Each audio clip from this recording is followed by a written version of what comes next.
Um, Great. Well, thank you again for joining us. Welcome to anybody who's streaming us on YouTube. I'm really happy to be here tonight with Donna Harnar-Piché and the artists whose work is included in Portals. My name is Blair Murphy. I'm the Senior Curator and Director of Exhibitions at Museum of Contemporary Art Arlington in Arlington, Virginia. I know a few people may be joining us from outside the DC area. So if you haven't visited the museum, we are a small non-collecting contemporary art museum just outside of DC. We have an education program, an exhibitions program, and an artist residency. So with our exhibitions program, we exhibit contemporary art by artists working in the area, in the region, across the country, and from around the world, and work pretty frequently with guest curators, which is always a really great way to expand our network and bring in work by artists that our audience may not have been familiar with in the past. So I'm really happy to be here tonight with these artists and with Donna. I'm going to do a quick introduction of Donna and then hand it over to her so she can have a conversation with the artists. We will have a Q&A at the end of their conversation. So if you think of questions as the talk is ongoing, please share those in the Q&A feature and we'll get to a few of those at the end. So thank you so much. And thanks again to Donna. Donna Harnar-Piché is Associate Curator of Night Art and Research at the Institute of Contemporary Art in Miami, where she curates global exhibitions in modern and contemporary art. She is the writer and host of ICA Miami's award-winning podcast, Tomorrow is the Problem, which covers pressing issues in art and culture. In addition to her curatorial work, Harnar-Piché is a scholar of comparative literature and critical theory and has taught undergraduate courses in global modernisms, postcolonial studies, and aesthetics at Fordham University, Sarah Lawrence College, UC Berkeley, and Georgetown University. Thanks so much for being here tonight, Donna. Thank you so much, Blair, and thank you to everyone for being here. I'm just gonna introduce our artists who I've had the pleasure of working with over the course of curating this show, and I'm just so grateful to them for how the show came together, and I'm excited to talk about their work tonight. So I'll just get started so we can get into our conversation. I'm going to first introduce Ariana Minai, who is an Iranian American artist based in Los Angeles. Her work explores the intersection of memory, place, and transformation in her large-scale paper pulp works. Her practice examines architecture, migration, labor, and the body, often referencing the walled gardens of Iran and the pickup truck beds of Los Angeles day laborers. Through a process of pulping and reconstituting paper, Minai mirrors the act of remembering, embedding traces of her labor alongside imprints of bricks, floral motifs, vintage Iranian woodblocks, and stencils evoking her childhood bedroom in post-revolutionary Iran. These works question the permanence of architecture, the role of nostalgia in shaping spaces, and the resilience of memory in the face of erasure. She received her bachelor's from Art Center College of Design in 2016 and an MFA from Yale School of Art in 2020.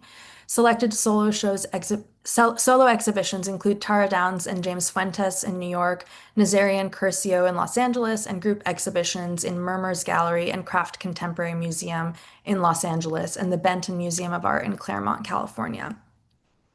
Shama Golden is an LA-based Sri Lankan American artist who uses world building and narrative to reveal the metaphysical dimensions within the mundane.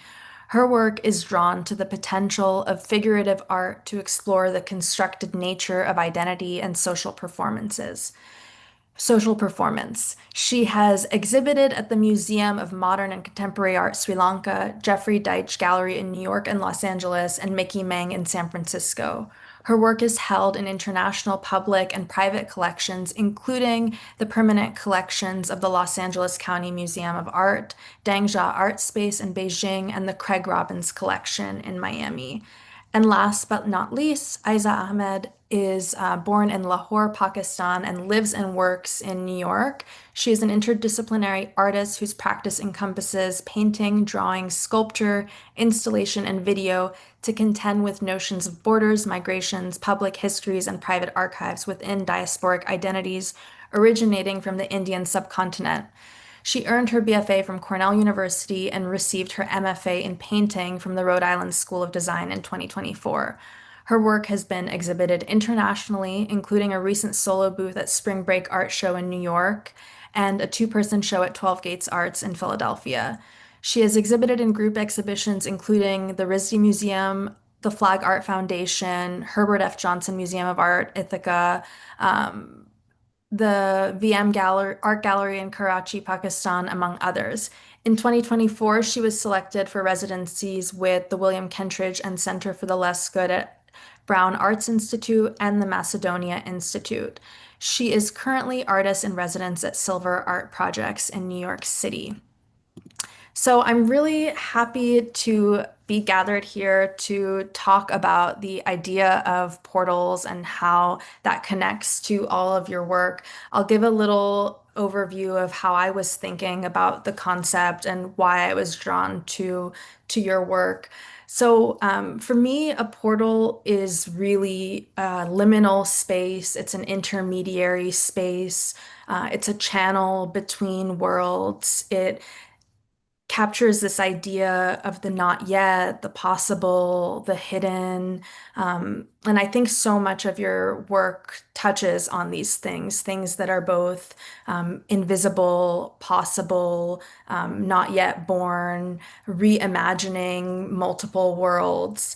And I think what's especially crucial to point out is that you all are building from non-Western traditions to think about what the portal means to you. And that was especially important when curating this exhibition, is really to foreground these non-Western epistemologies and ways of knowing that emerge from different places and also come into our understanding of dreams and nightmares and theater and architecture. So I'd love it if we could just talk as an opening about what the idea of a portal means in each of your work, and if we could just start a conversation around that.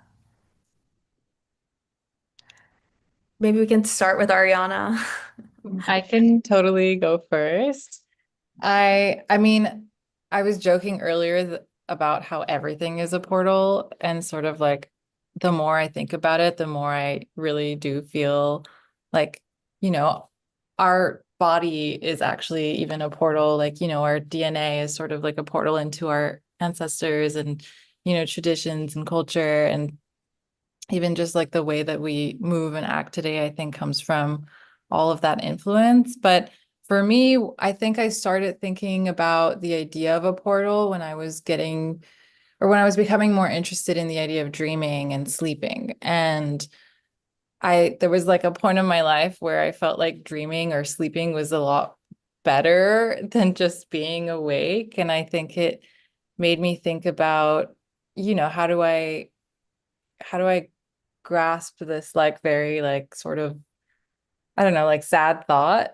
And then I had to sort of change that sad thought into this sort of more of a, I don't know, sort of felt a little bit better to think of it as, well, how am I dreaming, or how do I become to dream? I'm sort of being able to rest in this like safe space that I've curated around me that's allowing me to dream.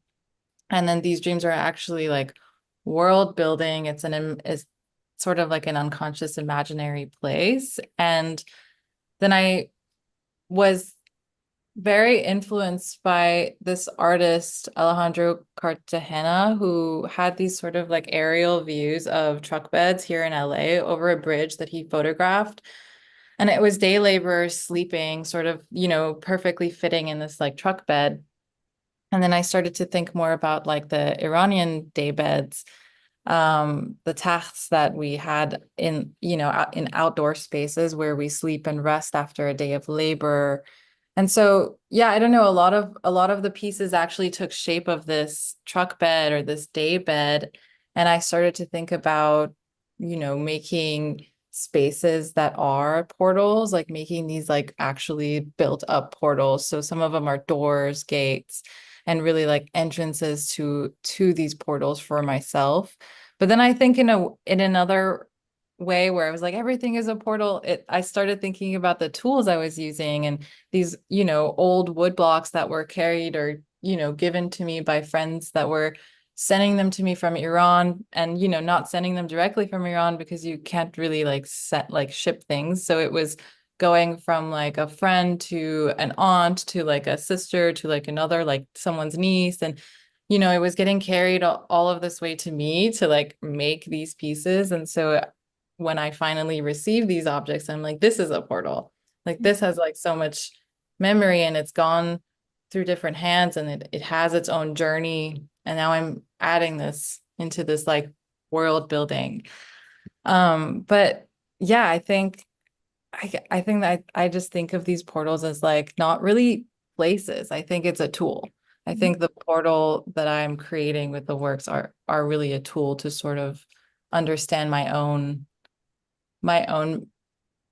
maybe influences of like memory, but also, memory is it's not a fact. It's sort of like maybe a fact with an intuitive idea of what you think that memory was. So it just sort of becomes this like imaginary space. And so who's to say I can't really make that imaginary space for myself as well?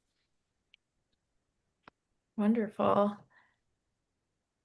Does Shama want to go next? Yeah, sure. So for me, the portal has come into play a lot in my recent work. A lot of my work is narrative, and I do start by thinking in terms of story. And one of the recent series I worked on kind of acts almost like a LA-based Alice in Wonderland kind of story where I'm this character that falls through a gopher hole, which are just like really abundant here, and Mhm. something that most people would walk by and, never notice. But once you notice them, you start seeing them everywhere.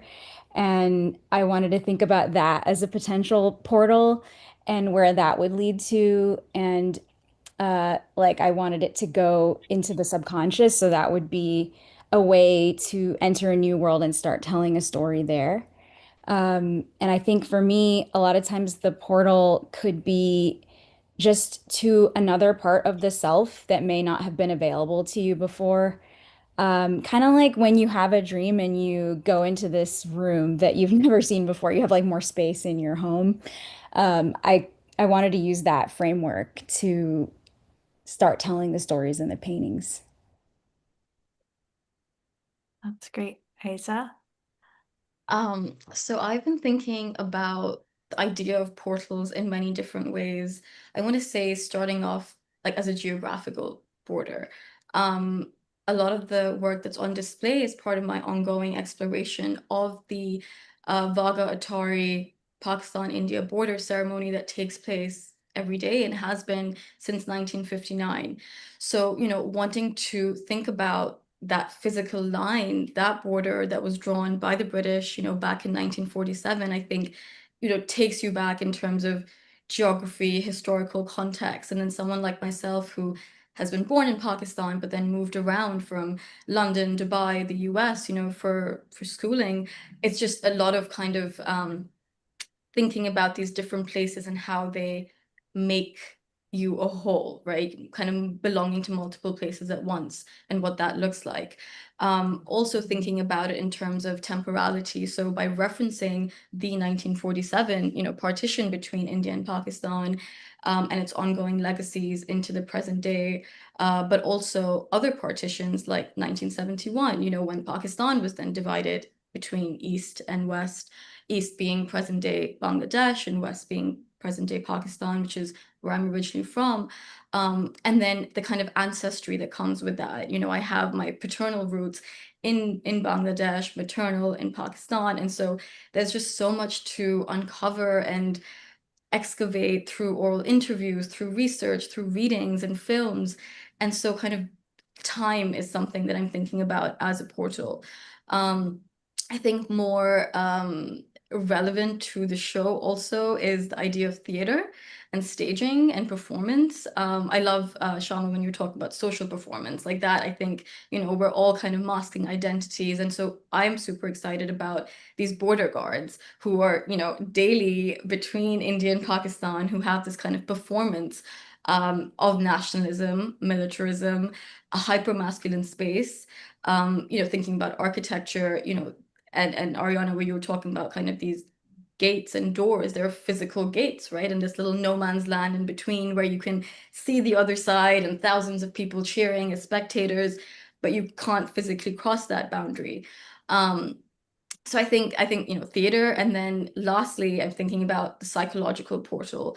So really wanting to delve into the psyche of men, and what that means. And you'll see that a lot of the work has been very kind of an exploration of men, and they're doing these really absurd gestures and postures, and that's kind of taking from this performance or the military march, that happens every day. I've been looking at it as a performance, and thinking about it as a spectacle, as a stage, and what that means. Wanting to kind of break down their uniforms and then the shoes and the headgear. It's like these props and costumes. So really kind of operating in that space of theater, borders, being a fictional space, and playing with that illusion, breaking it in all these different mediums, which we can delve into later. Mhm. I'm just going to stop sharing for a little while so I can see you, but I think that you all have this highly grounded practice where you each are working from what you're seeing from a place, from Isa, like from a performance that is actually staged, historically, but also every day. Ariana, from the materials that you're working with, the act of labor, Shama, from the, things that you're seeing in Los Angeles, from your own feelings and experiences in your subconscious. And then at the same time, there is this relationship to time where a portal isn't something that is linear or straightforward or progressive, but enables a kind of time traveling, and not necessarily always to the past or to the future, but it carries its own time. And I'm just wondering if you could speak a little bit to that, and you all already have a bit, but this simultaneous groundedness, and the possibilities in time of revisiting another time, or of accessing a time that isn't necessarily part of our waking realities. I think when Isa was talking about performance, I throughout the show I've been trying to think about like where that is in my work, and I realize it's maybe not in the work, but it's like in the studio process. And there's a lot of labor that I do in the studio that is not really presented when it's like in a room or in a show. And a lot of like these pieces behind me that are sort of like the bigger doorway pieces take around 10 to 12 hours to make. And it's, you have to sort of make it in one go because it's paper, and the way that the dye works and the way that the bricks are impressed, like all of that has sort of like a system that want. I want the work to sort of be done, and then I let it maybe like go into its own portal and like, exist without me manipulating it after that. But I was thinking about the like state of mind that I'm in when I do work on like the 12-hour sessions. And it sort of does put me in this maybe trance that does feel a little bit more like a port, like I am entering maybe a portal, and there's a lot of like reckoning that comes in that. It's a lot of like, confronting like grief and trauma, and sort of, your body is sort of being pushed to this point of exhaustion where you're kind of just free to think about anything. And maybe for me, like that is in a very like literal sense what the time does, and what, where my body enters when my body enters that space in the studio. But yeah, I don't know. I've done a lot of like very odd things after a studio session, after like 12 hours, where I'll come back the next day and I'm like, who did that?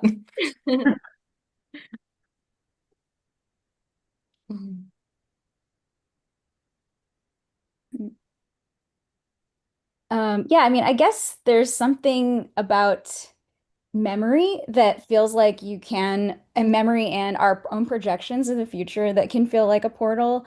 And, our experience of reality exists entirely in the mind. So we do, time travel all the time. And so I feel like all like past, present, future, like it does live together, in a way. And especially now with how online we are, I feel like we're also constantly like our own selves, like our own past selves are constantly available for people to see online, whether they're looking at your, social media or whatever it may be. So in that way, I do feel like this kind of nonlinear time feels like a part of reality that we can show in art in a way that maybe feels more honest than what most people think at face value, Absolutely. thinking linearly. Yeah. I love the idea of, as you say, time travel and our past selves. And I feel like in my practice, I feel like a detective. Like I'm constantly kind of connecting, it's connecting the dots, but I say connecting the lines because my work is so line driven. Um, where I think about kind of, during undergrad, I was making kind of line-based work inspired by someone like Alice Neal, who has that kind of distinct ultramarine blue in her paintings. And then I kind of think about what I'm doing now, and it's like these little eureka moments, and you just keep digging in and delving further into what you're doing. Um, and these traces that start to appear, why one's using certain colors, that they keep coming back, and you start to notice those patterns, right?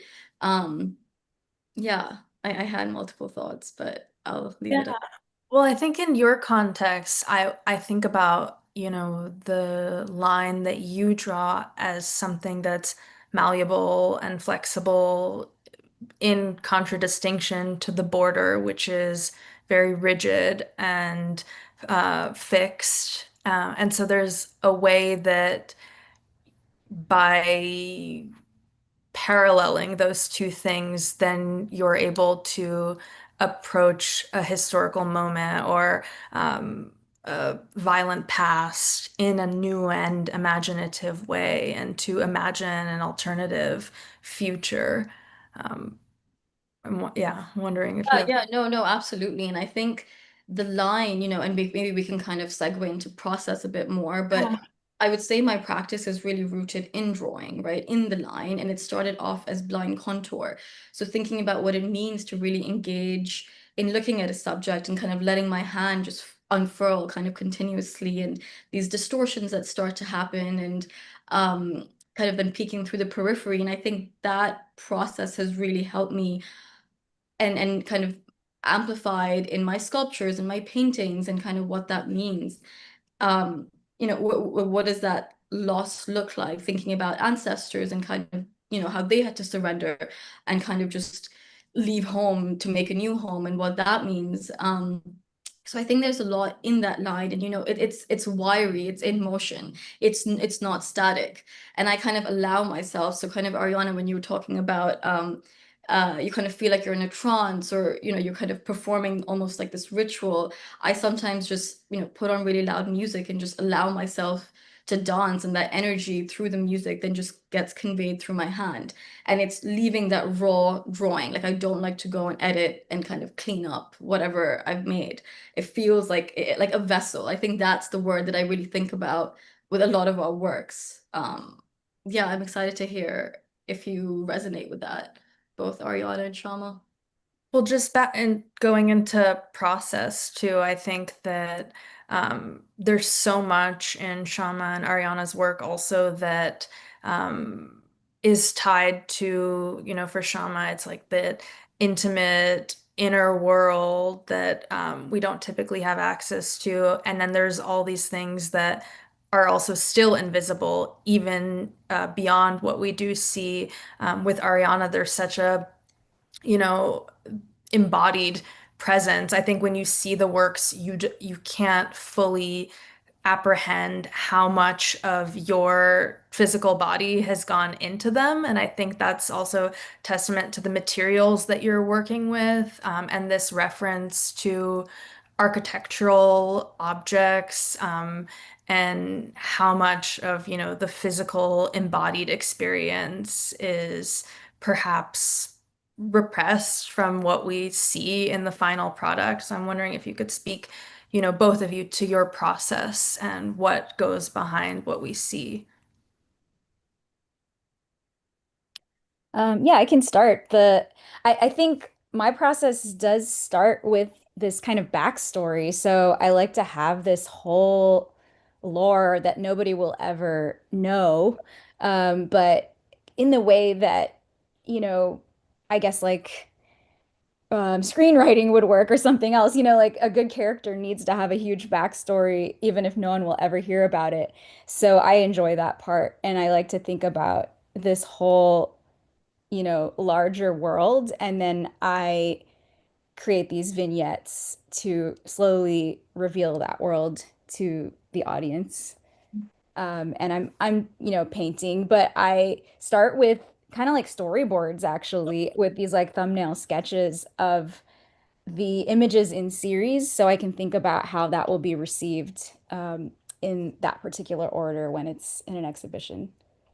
And your work is so referential in terms of like you're also referencing other images that you're creating in many of your paintings. So there is this sense that there is a broader story being told. Exactly. Great. I'm glad that comes through. Yeah, I love that both of you have like very, I think like visually they're all very much like the same. Like I don't know what's gonna happen next when I'm moving through the room, but there's like such a like Isa, yours is like very intuitive with like moving with like your arm, and then Shama is like there is like this narrative background that sort of like structures the work. And I think for me, maybe I'm somewhere in between where like I actually don't know where the work's going. When I started, I have very like plain sketches or almost like diagrams, like a Brancusi diagram sort of thing, where I'm like, there's arrows and numbers. But I think the tools are like the structures or the basis of like, what comes with the narrative of what the work will be, whether it's like a specific wood block or if it's if I have like 20 bricks or something by my side that day. And then also just the labor of like pulping and turning. I use I recycle old like cotton mat boards, and I sort of like I have to put those in water, soak them, and then I put them in a blender, and then I turn them into pulp, and then it goes back into the blender, and it's like, I spin the dye in it with it, so I don't dye them, or there's no like dyeing process. It's sort of very intuitive of like kitchen type thing. And then once I'm doing that process, immediately the idea starts brewing in my mind, and I know exactly what I want to do. And then that never ends up actually happening. And by the end of it, it's very different. But I think I've come to this process because I used to make paintings that were very geometrical and stenciled and very much, I planned out. And I was referencing architecture in Iran that had these sort of like geometric shapes and patterns, but then I think I slowly realized that even those architectures, like even those buildings are changing. Like they're shedding, you know, they're getting restored or just like there's like they're constantly threatened for like destruction. And I don't know, I felt like there was like a lot of energy actually in the buildings and in the architecture that wasn't really coming out in these like very refined and like perfect paintings. And so paper felt to me very much like embodied of that nature. And also the way that it's so easily just takes my impression and really holds me. And yeah, I feel like we sort of became like soulmates when we met. So yeah, that's sort of my process and material choice, I guess. Yeah, when you talk about the impression, it recalls for me the ghostly, and I was just thinking across all of your work, and I don't think this is readily obvious, but there is something ghostly in each of your practices. I think Isa, in your works, it's the moments where the line is exceeded and figures are blurred, and there is, something kind of cryptic about that. Shama, I think that the settings that you create are super uncanny, and there's just a strangeness that emanates from them. Um, and Ariana, I feel like there is this sense of, just multiple layers of time and this kind of residues and traces and, like you're saying, these impressions of your hand, but also of moments lost, that I think is part of the material practice of your work. And then at the same time, I think that each of your practices is imagining something and is super generative and is very creative. So there's this tension between the ghostly, the ruin, a sense of decay, and also, a creative capacity or a possibility of imagining another world. So I'm curious if you could talk a little bit about that.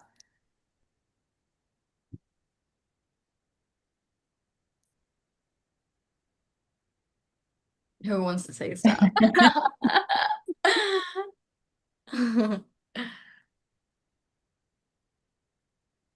Donna, do you want to ask the question again, maybe? Rephrase it. If Maybe I'll start with, I mean, maybe we can start with Shama and you can talk a little bit about the uncanny and the strange aspects of your work, because there's a lot of settings that seem familiar. There's self-portrait involved. Um, and then maybe you could tell us a little bit about some of these figures that we're seeing, where they come from, and what you're pulling from there. Yeah, for sure. So I'm using a lot of imagery that comes from Sri Lankan folklore, and I've always like grown up having these masks in our home, um, kind of only vaguely knowing what they were for. I knew they were for protection and like talismans. But then I got more interested, over the past 5 years of reading more deeply into the histories of the use of these masks and how they were used in rituals. And I thought that there was like an exorcism ritual that uses one type of mask, and they're called yakas. I mean, Thowil is the ritual, but the yakas are these spirits, and I mean they could be seen as demons, but they're definitely different from the Western conception of a demon, in that you can ask them for protection. They're not just purely evil, and they have many different personalities. They're not just one monolith. So I found those really interesting, because they all have these like very human characteristics, and they represent these different human characteristics. So I started using those masks as the visual language in my own work to think about my own self-image. And actually, like in this image here, this is this car crash that happens in the subconscious world after I fall through the gopher hole. And it's a collision with this alter ego who I call Maya. And and then her belly opens up a portal, this red glowing world. And the painting on the right kind of shows this descent into that portal where you see my head on the top as people know me in this world, in this dimension. And then it kind of dissolves down into this mask of my self-perceived identity, which then goes like further and further, like lower resolution into these forms that actually are based on the steps of the wood mask carving. Like if you go to a workshop where they're making masks, you'll see like it starts with the stump, and then you get like a rough carved shape, and then it'll be, sanded further and then painted. And those are the steps I wanted to show of like descending down into this tree stump, because in this narrative, then I'm reborn out of a tree in the LA River. But I also thought this was really interesting, and I think Ariana mentioned this earlier, but like this idea of this portal to ancestors, and thinking so far back in terms of ancestors to go back to like the earliest life, and that we are related even to trees, And I wanted to think on this like really large time scale, um, which is kind of, almost it is like a tree time scale because time moves so much faster for trees because they have this like much longer history than humans. And so that's where I was kind of going with this to try to connect all these different life forms and thinking about the red curtain as something like that's the kind of what separates the conscious from the subconscious in a way, like the things that are within our own mind that we don't know, which are probably way more than the things that we actually know, like the wisdom that we have that we can't access with our conscious minds. Absolutely. And I think your work also, it's so LA in the sense that you have these screens and you have like reference to cinema and the stage here. So the red curtain is something that is stage. It also, I mean, it veils, but it also discloses when it's opened. So that also, we painted a wall red for Isa's installation, and was thinking also about the portal as something that, discloses. It also shields and covers, but also theater or staging as this channel into revisiting or relating to time in a different way. So I'm wondering, Isa, if you could talk a little bit about what the red curtain means for you, because it also comes up a lot in your work. We Yeah. have the red wall here, but also in this work. Here we go. Yeah. No, I mean, I loved hearing Sharma talk about that, and I didn't know that that was kind of the next in sequence, kind of with that pairing of those two paintings. That was really exciting to see, and then thinking back to Alice in Wonderland, like that analogy, because I also do love the whimsical, the surreal, and I think that kind of comes out with the almost like lyrical movement of the way I paint or I draw, almost like script-like or calligraphic, although that's kind of going into a different tangent. But I think about the kind of the behind the scenes, in all these different bodies of work, there's kind of, we're all performing in different contexts. And I just find that so fascinating that how one code switches, thinking about diaspora and coming from different places and how you start to connect with different communities and how that works.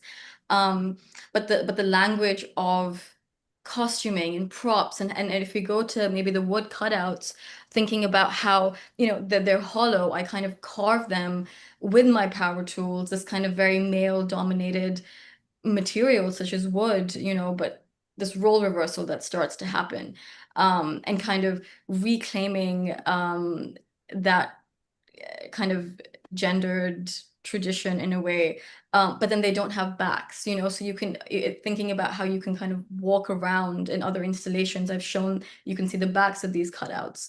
So thinking about questions of accessibility and getting kind of a full view. But I think really going back to the question of ghosts and traces and imprints, I think about the use of muslin, and that's a material that I'm really excited about right now and have shown also in our show. But it was, it's this fabric that was once kind of the prized possession, kind of originating in the Indian subcontinent, specifically present day Bangladesh, and how, the Mughal rulers used to wear this fabric. It was so special. And then, through colonialism, through trade, that was, violently decimated. But using this material and going back to what you said, Donna, about the line kind of unfurling or the spillages, like it's not a fixed line. And we can see that kind of porousness that happens with this fabric, that I get really excited about. So I think destabilizing what that line, what that border is, becomes really exciting. And muslin becomes a portal into histories, women's labor, traditions. And yeah, I think there's a lot in that, without it being so overtly kind of in your face. Mhm. Thank you. Yeah, Ariana, if you want to, I mean, maybe we can talk a little bit about this piece, Ruined, since it most, clearly indexes this The idea. red clay. I love what both of you said about the color red. It's been like I don't know, it's been a minute since I've like really thought about what you know, a pure, like just like a color is straightforwardly means, you know, and like I think that wall that you painted that's sort of like like kind of the glowing onto like my piece and just like the room was like so thoughtful. And also Shama, what you were saying about the piece on the side that was sort of like a portal into the other piece, that was, I also didn't know, and that was amazing to hear. I mean, I think like the color red and like thinking about like red earth is kind of directly tied to creation myths, which is like, you know, humans made from clay and from earth, like from clay, from earth, and like the blood colored dust. And it's sort of the color of life and of birth and flesh and soil. But it's also like the color of erosion. And there's this like duality of like generative ground and like, you know, like a exhausted terrain maybe. But I I think it's interesting. I've with the clay bricks, actually, I used to use this pigmented rock from Hormuz Island in Iran, and it was given to me by a friend. And I was using it and I was like drawing with it and sort of like crushing it, turning it into pigment. And I think at some point, like I realized that the material was like so special and rare that I actually didn't want to use it anymore. And I ended up just like putting it in the work as like a preserved material. And I, you know, because I didn't have access to it and it was sort of like a resource that was inaccessible to me at the time. And so I took this like last chunk of it and I built a shelf within one of my pieces and I sort of just like sat it on there like an altar. And like I don't know, the red clays and the bricks in the show are actually not handmade. They're sort of, I have to sort of just go for this like mass produced material, which is like what you do when things aren't available to you, I guess. Like, you know, the similarly in talking about the muslin, I think, you know, it this like really beautiful, like, you know, so deeply rooted like object, like a handmade clay brick, which is where my, you know, initial interest in architecture was rooted, with my dad being like, so many hands went into making this building because of these bricks. And, you know, the story of Gilgamesh is always really interesting to me because you know, the king of Uruk sort of like carved this red brick and put it back and built a city and then built immortality in return for that because he would always exist in this brick. So all of that sort of, I thought about all of that and also my inaccessibility to like make this like, you know, super rich red clay handmade brick. And instead I just made handmade paper pulp bricks. And so I guess in a way it was sort of doing that same thing for me. And I don't know, there was this duality of setting them on top of each other and sort of just only thinking about this mass-produced red brick as a pedestal to creating this sort of like handmade you know, paper brick that were, the papers were passed to me by multiple friends and family, and you know, even like old like paper in the garage of my parents' house. And I had to create my own sort of history within it. And you know, I don't know, it ended up being this like this echoed like in betweenness of like belonging and displacement, and like what do you do when you know you are displaced. And I think people who are in diaspora and migrate, we're very much like gatherers of materials, and we kind of hoard in a weird way where there's like a limitation to the materials that we want to use that are available to us, and we just kind of, you know, go around and gathering something and then building something new. And I think that's where these brick pieces came from. And then the flowers and the plants inside them are molded from fragments, like gate metal fragments that I find in LA on the studio, around the studio, walking around. And they're, you know, another way to just preserve and think about this bed now as like a garden bed or a bed to lay on, and to think about what can grow from that. And, you know, it's sort of like this site of like regeneration.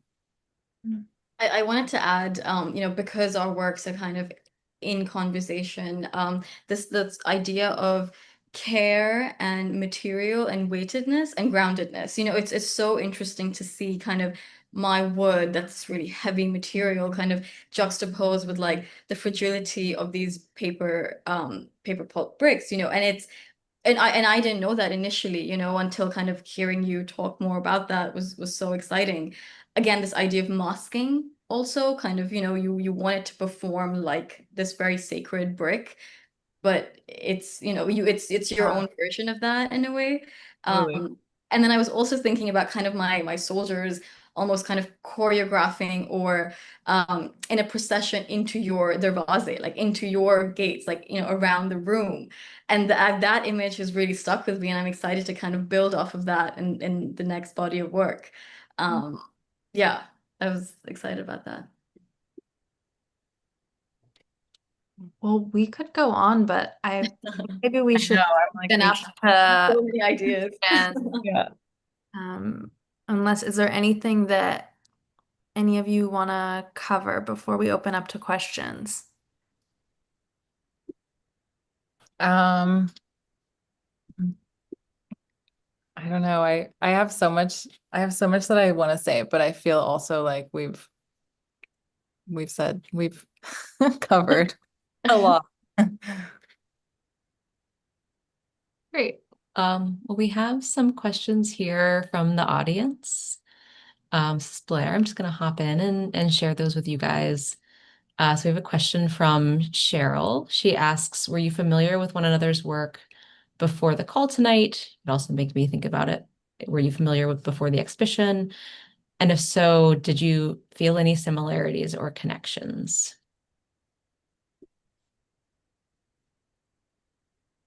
I think I had been following I think I was following both of you, if not at least one of you on Instagram.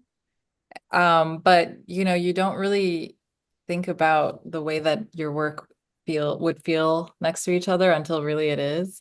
And once we were in the room, like when I was installing, I felt really like, whoa, there's so many things that we can sort of like connect. And even if they're not, you know, my work has a lot of metaphors, and then there's like Shama's work has a lot of like very direct like references, and then Isa has this like, you know, thing that happened even in the installation of her work and like the performance of installing, like, you know, those pieces are bigger than her. Like there was so much that I related to where I was like, oh, like my pieces feel really giant to me when I'm working. And there's like this idea of like labor, and I don't know, there's a lot that I think came to light. And I think Donna was the one that just saw it actually before all of us. 100%. Think materially, I mean, you're each working in varied materials, and um, there's so many ways that one could divide your practices, in terms of thinking about like what's figurative and what's non-figurative. But I think that each of you have the ability to transport the viewer, and I think that's what I held on to when thinking about the exhibition. Yeah, I really love that the similarities they're not really like surface level similarities. They're much deeper thematic threads that I don't know that I would have necessarily like noticed that, you know, right away. I mean, that's why we need curators like us. Yeah. But together they really do all add to each other and speak together. I mean, speak to each other. I love that. Yeah, absolutely. And I think being in conversation kind of that we've been having leading up to this talk has been really exciting. Just like noticing so many subtleties that maybe otherwise wouldn't, right? It's Ariana, as you said, it's so hard to kind of start to draw parallels more physically until you're really in the space. Um, but yeah. So thank you, Donna. Yeah. Okay, well, I was going to jump in with one more question. Ariana, early on when you were talking about your work, I think in response to the first question, you mentioned world building, Mhm. and that term really resonates so much with all three of your work. And I was sort of curious, as artists, you all seem really, artists often work in series. They'll create a new body of work that's meant to be a sort of cohesive body of work for a show, but it feels like in a way all three of you sort of go beyond that. Like you really are working in this way where you've created this universe and are sort of committed to that as a world building strategy that sort of transcends any one exhibition. And I was curious about if you think about your work in that way, or if that's something that's kind of grown organically through your practice?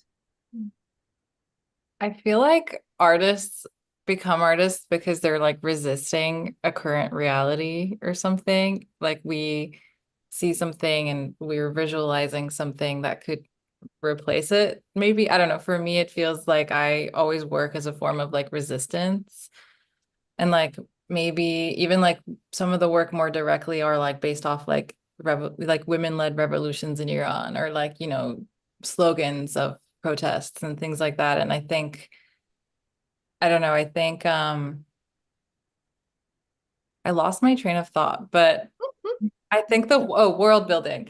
I think that world building comes naturally to us all. I think because we're all kind of like we're not really accepting like a specific like untruth or something to our reality, and we're kind of working through it while within our works. And I And I think think like both of you do. storytelling, right? Like being Yeah. storytellers and kind of growing up by hearing stories and then wanting to create a process. I think a lot of, at least I think about the work as processing what we've been told or what we see or what we want to see in a way. Not to cut you off. No, no, no, cut me off. But Shama, I actually really was thinking about how like all of your figures are you. Like you are sort of like communicating with yourself, whether it's like the alter ego or the other you. And you're kind of like working through it, like you're your own buddy in this sort of like world building. And you're creating these like almost like clones, and getting together and like really working together and figuring out like what is going on. Yeah.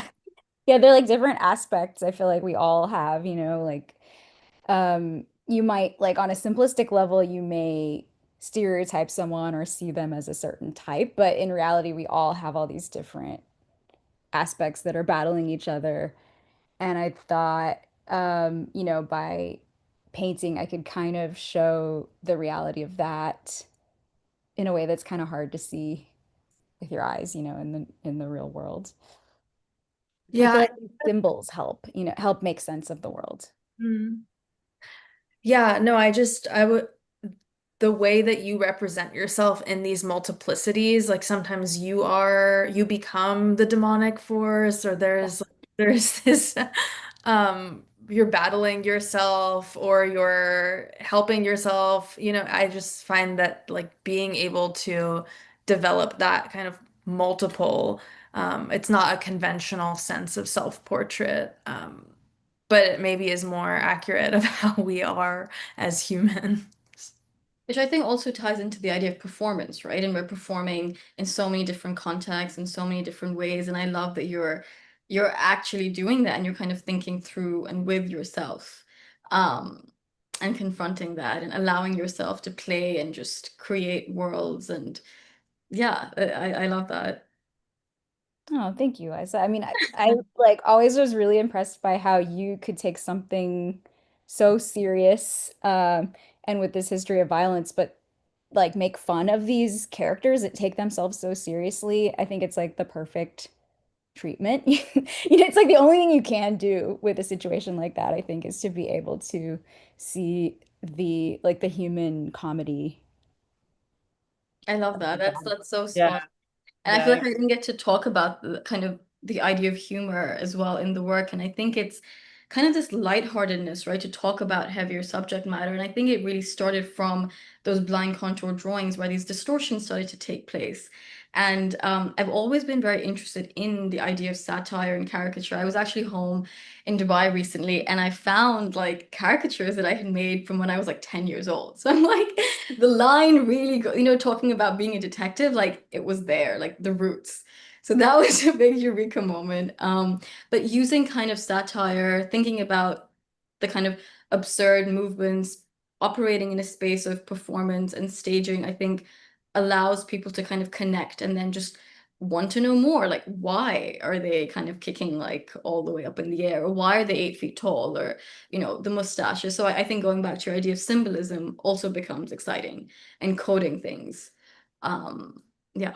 And I think like the red curtain really evokes the theatrical stage for me, and experience where you are really entering into a medium that's shaping your experience of time. And so for me, like your work allows that, you know, an entrance into an alternative time, into, you know, entering the time of the performance, but on your terms, which is through humor and unraveling rather than through the kind of rigid lines that the state imposes.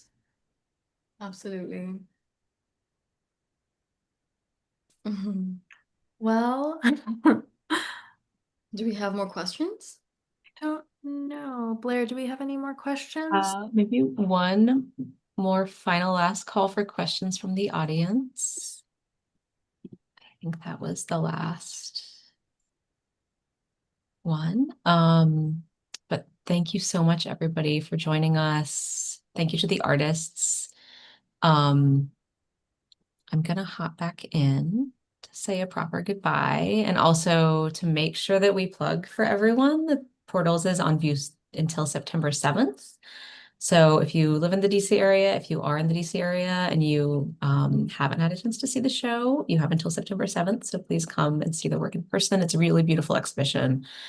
And we're so grateful to Donna for her working with us on the exhibition, and so grateful to all the artists. And hopefully we'll see some of you in person soon.